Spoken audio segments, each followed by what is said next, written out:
যদি বিএনপির লোকরা প্রস্রাব করে একমাত্র, তাহলে প্রস্রাবের তোরে ভেসে বঙ্গোপসাগরে গিয়ে পড়বে। আপনি 1970 সালে সে অর্থোডক্স চার্চে গিয়ে খ্রিস্টান হয়ে মনিকার মাকে বিয়ে করেছেন। এর থেকে আপনি মুসলমান কবে হয়েছেন ফেরত এসেছেন? নির্বাচন আগে না সংস্কার আগে, এই প্রশ্নে যখন রাজনৈতিক অঙ্গন তুমুল বিতর্কে মুখর, ঠিক তখনই বিএনপির দুই জ্যেষ্ঠ নেতার বক্তব্য ঘিরে সৃষ্টি হয় নতুন বিতর্ক। বিব্রত হয়ে পড়ে দলটি নিজেই। ফলে পরিস্থিতি সামাল দিতে আনুষ্ঠানিকভাবে দুই নেতাকে সতর্ক করে নোটিশ পাঠিয়েছে বিএনপি। সম্প্রতি সামাজিক মাধ্যমে ভাইরাল হয় বিএনপির ভাইস চেয়ারম্যান বরকতুল্লাহ বুল্লুর একটি বক্তব্য, যেখানে বাংলাদেশের অন্তর্বর্তীকালীন সরকারের প্রধান উপদেষ্টা ডক্টর মোহাম্মদ ইউনূসের ধর্মীয় বিশ্বাস নিয়ে প্রশ্ন তুলেন তিনি।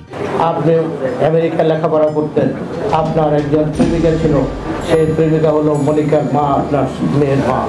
তিনি হলেন রাশিয়ার অর্থোডক্স খ্রিস্টান, রাশিয়ান আমেরিকায় লেখাপড়া করে।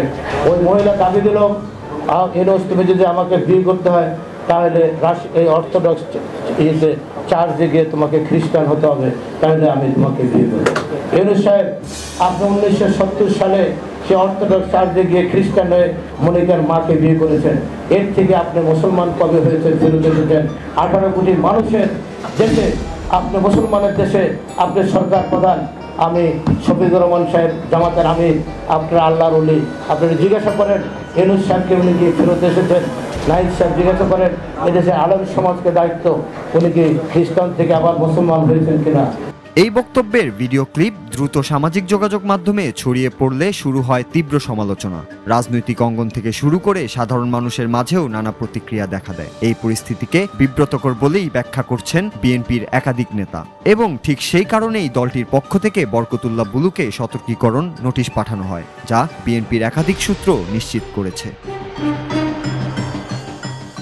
এদিকে একই ধরনের নোটিশ পাঠানো হয়েছে বিএনপির আরেক ভাইস চেয়ারম্যান শামসুজ্জামান দুদুকেও। 20 মে জাতীয় প্রেস ক্লাবে অনুষ্ঠিত এক আলোচনা সভায় হাসনাত আব্দুল্লাহকে ইঙ্গিত করে দেওয়া তার একটি বক্তব্য সামাজিক মাধ্যমে সমালোচনার ঝড় তোলে। বেশি কথা বলবো না, আরেকটা আবালই বলবো, এতই ছোট যে এগুলো আবালের মতো কথা বলছে যে আওয়ামী লীগের কাছ থেকে টাকা নিয়ে বিএনপি রাজনীতি করে। বাবা, বিএনপি যখন রাজনীতি করছে তোমার বাপেরও জন্ম হয়, তোমার তো জন্ম হয় না। বিএনপির কি দেখছো? বিএনপি যখন রাজনীতি শুরু করছে, বাংলাদেশের কৃষকের, শ্রমিকের, মেহনতি মানুষের উন্নয়নের নেতৃত্ব দিয়েছে শহীদ জিয়া রহমান। কইছিলা বাবা? কথা বলার আগে একটু চিন্তা করবা, কথা বলার আগে একটু ভাববা।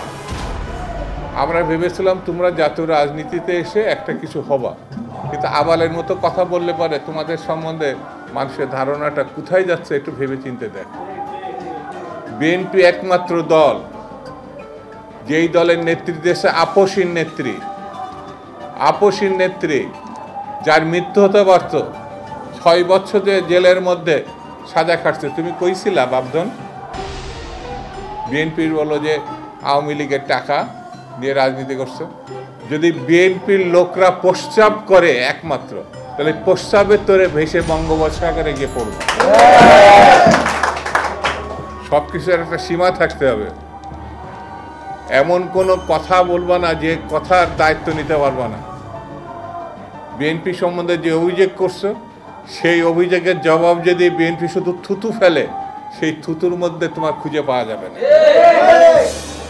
এই দুই নেতার বক্তব্য শুধু বিএনপিকেই নয়, গোটা রাজনৈতিক অঙ্গনকেই বিব্রত করেছে। পাশাপাশি রাজনৈতিক বক্তৃতায় ভাষার শালীনতা ও শিষ্টাচার রক্ষার প্রশ্নেও নতুন করে বিতর্কের সৃষ্টি হয়েছে। ফলে দলের ভাবমূর্তি রক্ষায় ভবিষ্যতে বক্তব্য প্রদানের ক্ষেত্রে আরও সতর্ক হওয়ার নির্দেশনা দেওয়া হয়েছে পাঠানো নোটিশে। Noor Raju, Bangla TV, news desk.